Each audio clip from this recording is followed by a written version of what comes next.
The Ways and Means Committee has now returned to open session, and the question is on the motion offered by the gentleman from California, Mr. Thompson, to submit the committee report, including all supporting materials.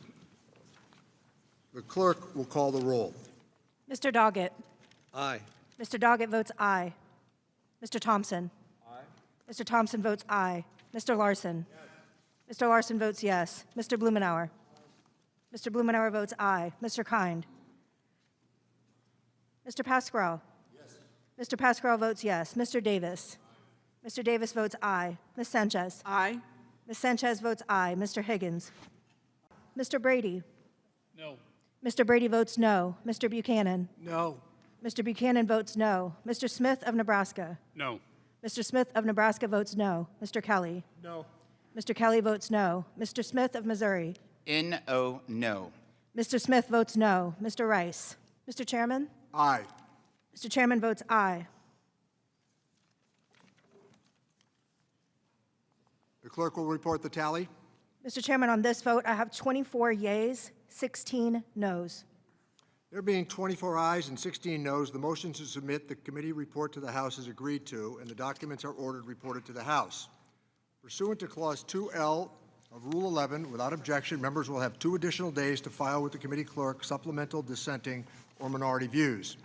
Without objection, the staff is authorized to make technical corrections to the report and to redact sensitive, personal, identifiable information such as Social Security numbers, street addresses, personal identification numbers, and banking information. So 2 questions, parliamentary inquiry. 1, can you explain what this committee did related to the concerns that the private tax returns right now include personal identifiable information that would be troubling and a dangerous precedent?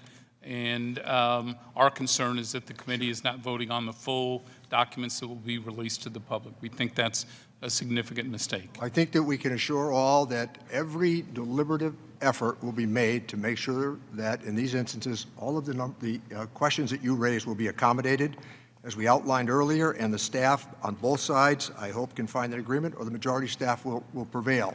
But we did address those issues earlier.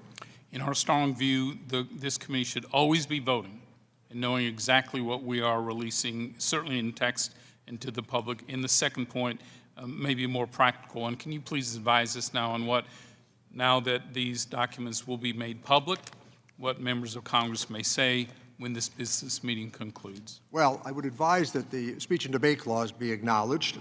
We did participate in this executive session, and I believe that we have been advised, as I have now for years, and those who are watching from the media will reinforce. I want to say this, after a long process, that this was not about being punitive, it was not about being malicious, and there were no leaks from the committee.